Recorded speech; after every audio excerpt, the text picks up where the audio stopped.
Hello, everybody. Thanks for tuning in today to learn a little bit more about the Bazaar, what it is, how it works, and whether or not you should pick it up. So, we're here on the home screen. We're going to be talking through the different ways to play the Bazaar, what it means to play the Bazaar, where you can get the Bazaar, is it a game for you, and so on. So, on the home screen, first thing you're going to do when you pull up the game, you'll have options for characters. So there are currently 5 characters in the game. They are continuously adding characters. They do cost. You do have to purchase the characters. If you picked it up on Steam sale, you got all of the existing characters included with that purchase. If not, don't let that deter you. The game is incredible. You don't need all of the different characters to enjoy the game. You can definitely do so with just 1 or 2 to start and unlock the others as you see fit. So what we're going to do is we're going to go ahead and go through a couple of rounds of the game. So it is an inventory management auto battler, and there are different items, different synergies, different engines that you can build. And the whole point of the game is to essentially defeat another human player while doing different encounters in between playing against human players. So we're going to go ahead, we're going to pick ranked. So you do win prizes with ranked, you do not with normal. Ranked used to cost money. You used to have to buy ranked tickets. Now you don't, so there's no reason not to play ranked. So we'll go ahead and we'll ready up and we can get into a game. One thing to note about this game is the visual design, the sound design, the sound effects, everything is incredible. Everything is perfectly on point, and I really appreciate that about this game. So you can play it on your Steam Deck, on any other handheld PC that you have, but it is really something special to play on your full desktop. So let's talk through what we're seeing on the screen here. So on the left-hand side, this shows you the day and the time. So 1 here, it's the first day. You will play an opposing player every single day, and each hour you will have an encounter or event with NPCs. You'll see there's quite a few different things that you can get in these different encounters. Above that is your progress bar. This shows how many victories you have. Obviously we just started, so we don't have any. The goal is to get 10 victories. In ranked, you gain prizes. If you get to 4 victories, 7 victories, and 10 victories, you'll get chests that you can open that give you really cool cosmetics, okay? And underneath that is your prestige bar. So the point of the game is to get 10 victories before losing your prestige. When you lose a fight against another player, you will lose the prestige points equal to that day. So if I lose against another player on day 1, it's not that big of a deal. I just lose 1 point out of the 20. If I lose to another player on day 9, I'll lose 9 points, right? So super important to keep that in mind.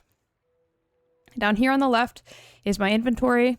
So everything that doesn't fit on my board, I would keep here, and I'll show you what that looks like later. On the bottom right is my income. So I gain 7 coins per day, and the amount of coins I have 15 coins. All right, so let's go ahead and play through a full day so you can get a feel for what kind of decisions you're going to be making and what the gameplay actually looks like. So we're faced currently with 3 options, right? We can go to a vendor, we can buy something, we can see what's in this abandoned chest, or we can buy chocolate bars. Chocolate bars give you max health. We're going to go ahead and go to the vendor. All right, so we have a few different options here. So some give shield, some burn, some do damage. Just going to go ahead and grab a few things. We'll re-roll, which I just did up here on the top left. If there's something you don't like, you can always re-roll. And I'm going to go ahead and pull what I just bought onto my board. All right, so that's that encounter. Pretty simple. Obviously, you need to read what each of your items do, and think about how they're going to work together. That's the high skill ceiling of this game. But that is what my first encounter is going to look like. All right, so that's the first hour. Now we're going to go ahead and do our second encounter. What do we want here? So we're faced with some different options. I'll grab these items. And you'll learn quickly what all of these items do. It's not complicated. All right, now we're faced with our first battle. These are NPCs, so there are different options here with different rewards. We're going to go ahead and fight this wolf. You need to beat NPCs to gain XP, so you can get new skills, you can level up, things of that nature, so your board can expand. So right now, we can fit 2 items on our board. As we level up, the board will expand and it will eventually cover this whole space right here. And we'll be able to fit quite a few more items on our board. Something to note in this game is there are also small, medium, and large items that obviously take up a different amount of space. So a medium takes up the amount of space of 2 smalls, a large takes up the amount of space of 3 smalls. So that's something to keep in mind as well as you're building your board. Okay, so we just got a reward from that. We'll go ahead and we will check out this vendor. All right, so bought an item there, and we'll move on. All right, so we leveled up, and now we have the opportunity to purchase a skill. So skills will also work in your advantage, in your favor, with your build.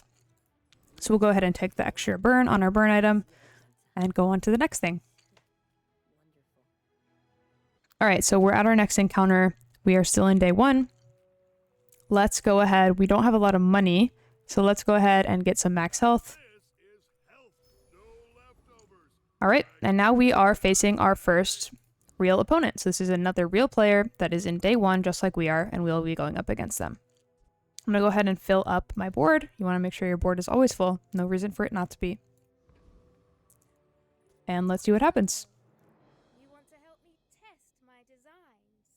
My dreams are too... All right, so this is a different character. Obviously, we are not up against ourselves. So you can go up against the same character as you, or you can go up against different characters, right? People will play what they like to play. And different characters have different items, different builds, a ton of different things to work with, so there's a lot to learn in this game. Looks like this may be a loss, but that's okay.